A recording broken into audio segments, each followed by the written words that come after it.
tragedy, tension, turmoil, but in the middle of it all, is there still space for the truth?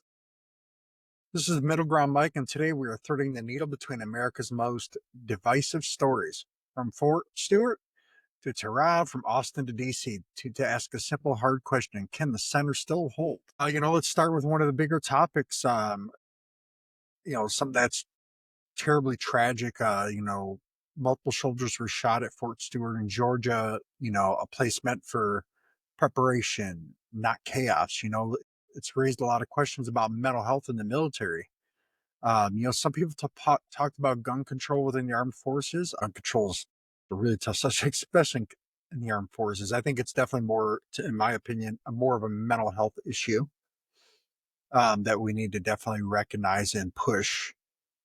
And what is the readiness for our own domestic systems to prepare for this?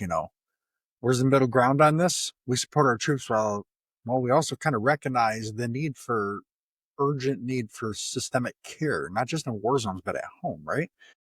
They go through some traumatic things. A lot of them do. And even sometimes some of the basic stuff can be hard for some people. So, it's something that we definitely got to look at, and our sympathies go out to everybody.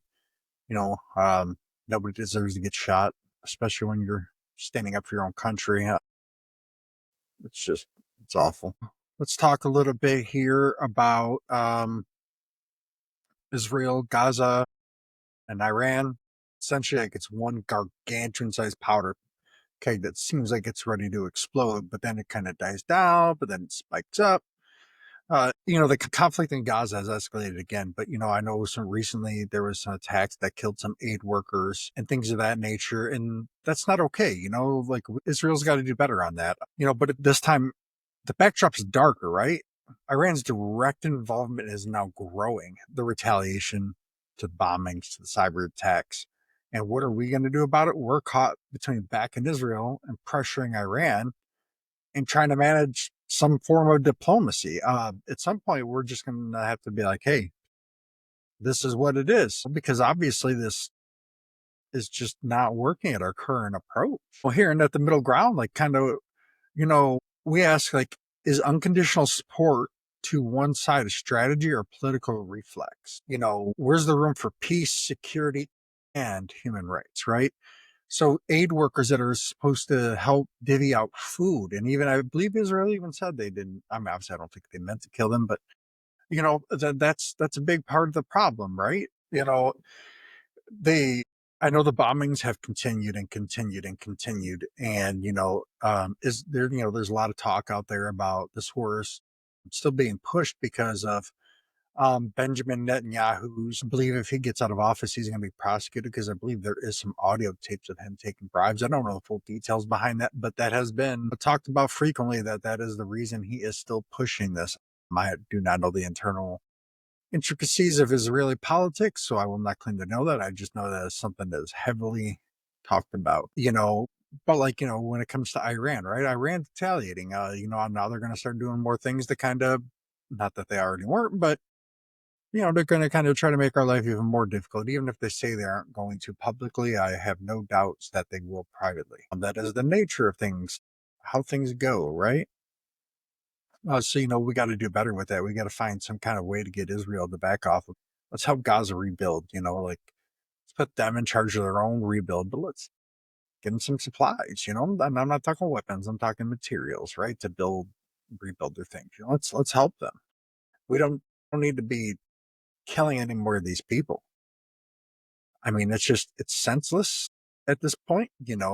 When it first happened, I think that Israel had every right to retaliate, just like any nation would. But now you're just kind of like taking a nuclear bomb to a fly because you've destroyed so much there.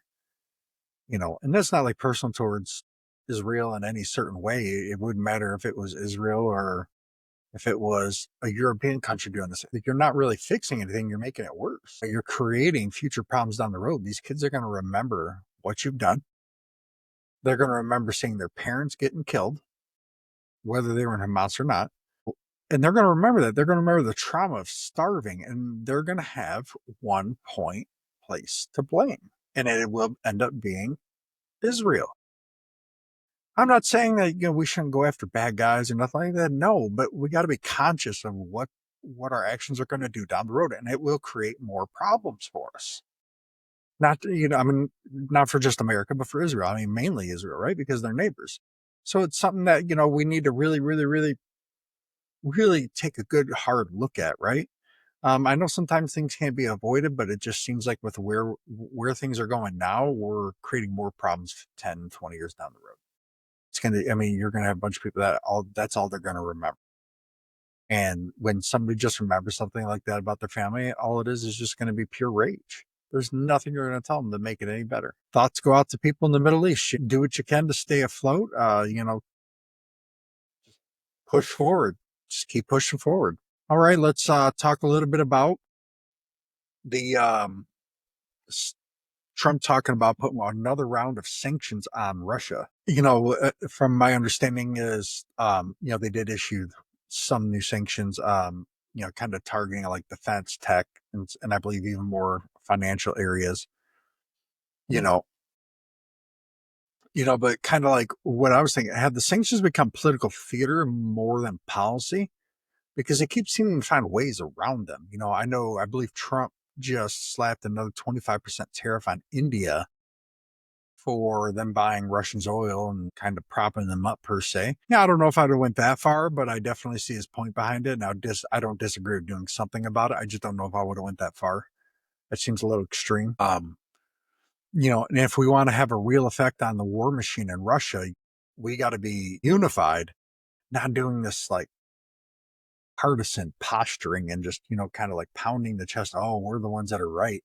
No, we need to be unified on this Russia thing. Like, we need to end this war. Again, it's another war where people are just dying for no reason, except for, the Ukraine's holding its own, but, it's kind of time to end this thing and figure out a way to get to peace. That's the most important part, is finding a way to get to peace. I believe either this week or next week, I was reading that Vladimir Putin, the president of Russia, is going to be, I believe him and Trump are going to be meeting face to face. I don't know if Putin is coming here or not.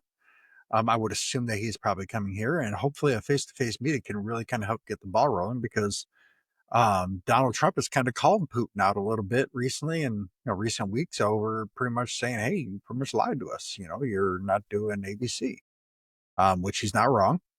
Hopefully those talks with Putin this week can bear some fruit.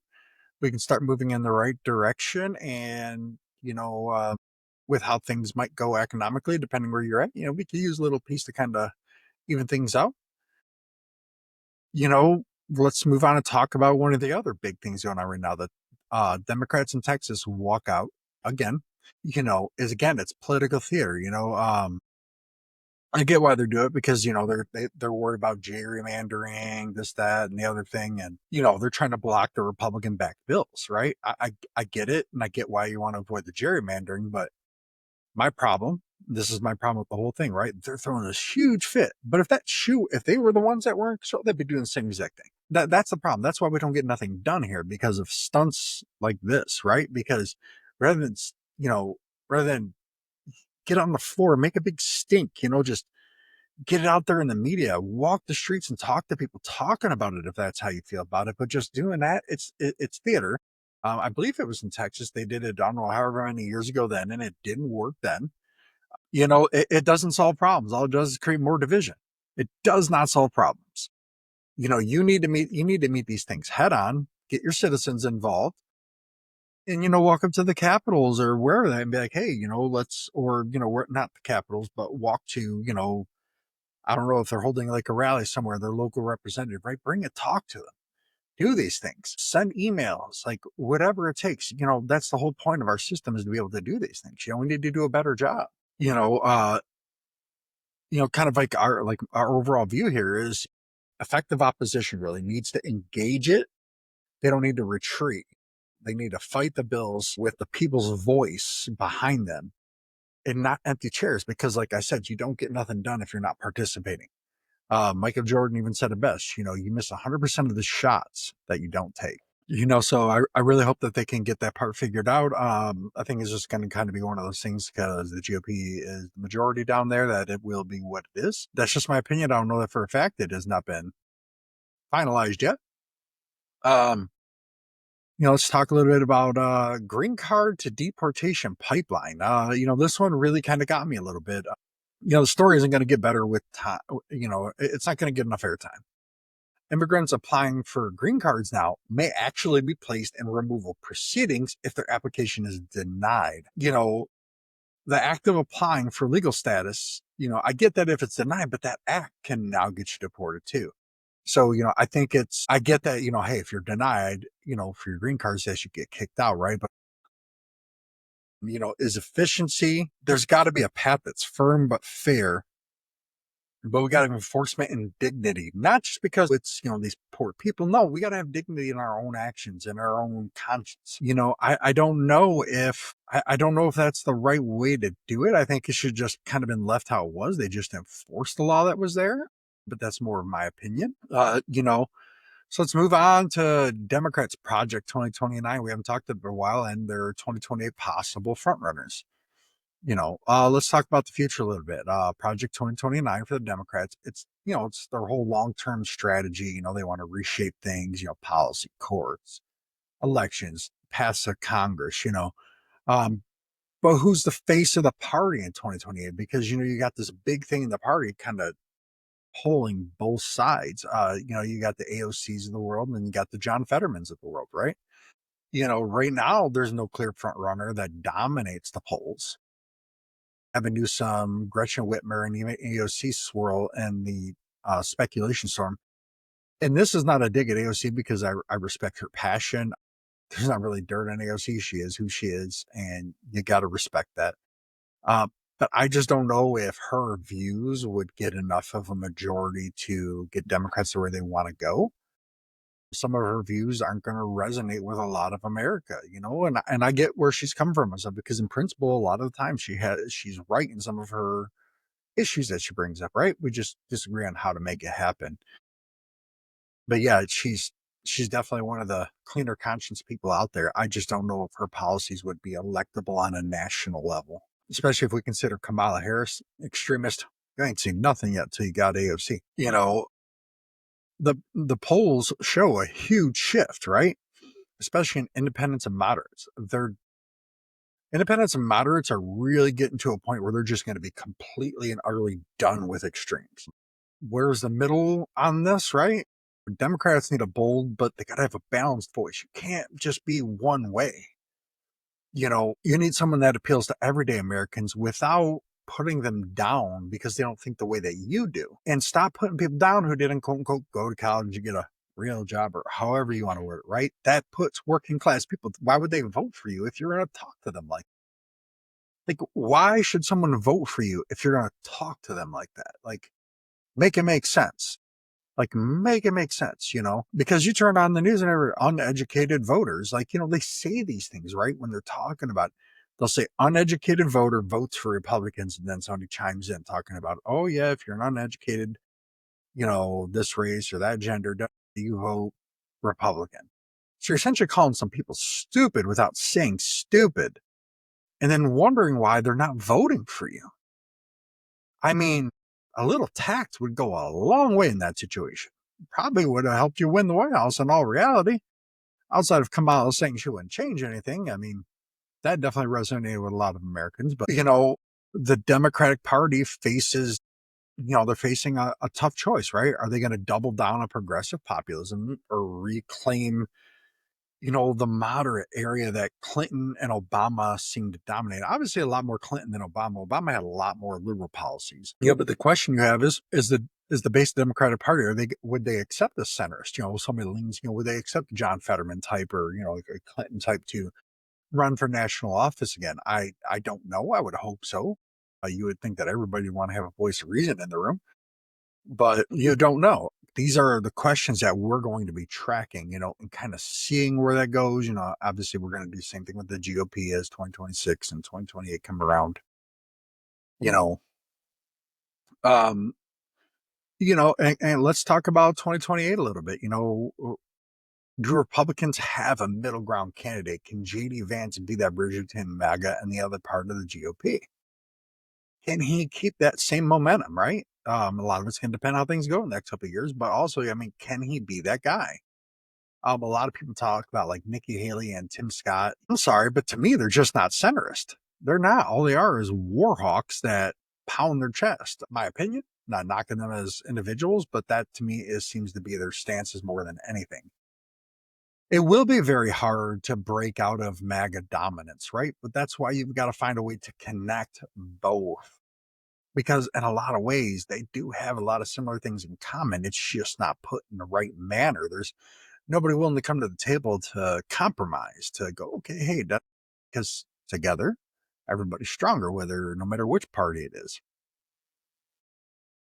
Again, I don't see Nikki Haley or Tim Scott really going anywhere in terms of presidential aspirations, but I could be wrong, right? Everybody didn't think Donald Trump could win in 2016, and then he did. But Nikki Haley is definitely a war hawk, and Americans have rejected that the last two elections. They generally have started to go away from pro-war candidates. So that's just kind of what it is, right? So let's talk about another candidate for the U.S. Senate out of Kentucky, Nate Morris. He's an entrepreneur. He's GOP, but a lot of people are talking he could be the next JD Vance, that like young with a little bit of a swag to him. But here's what we're asking about it. Is he going to echo MAGA extremes, or is he going to try to carve out a middle ground lane, right? That would be nice if, he could find a balance that, because sometimes you got to be on both sides. Sometimes you got to be on the side that you think is the right way to do it to make everybody better. His business background definitely gives him a lot more of a moderate cred, right? But, it's going to really time will tell, I guess, on, as his alliances come out, right?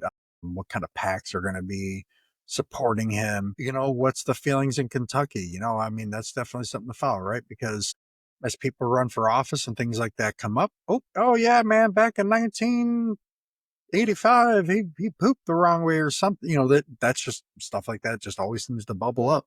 Um, let's kind of shift on to the tariff situation, right? Um, I believe Trump raised the tariffs on India to 50%. Um, that's huge. I believe right now, for the most part, I think outside of China, or actually, I think China's even lower on that right now for the most part. I get where he's coming from on it. I don't disagree with him on it. If you're supporting Russia, I get the money thing, but you could easily sell it to us and we'd buy it too. You're kind of underwriting the funnel of cash for Russia, and you're supposed to be a democracy, so I definitely get the point there. But it's definitely got to be a balancing act. Like, we don't want to drive them into the arms of the Russians and the Chinese, right? And they're already kind of friendlier with them than we would be comfortable with, right? So we definitely got to make sure we don't go too far, right? I mean, I know India does get a lot of its commerce from the United States and a lot of jobs from the United States. So, we can use it as a pressure, but we also need to make sure we have backup plans. But, I think India will come to the table and they can figure something out. I don't think it has to be that, but, especially, with what happens with Trump and Putin at their meeting, be able to go from there. And kind of when you're thinking about like, hey, like a balanced perspective, right? Protectionism generally does help in the short term, but long term, you need fair, stable, like equal trade.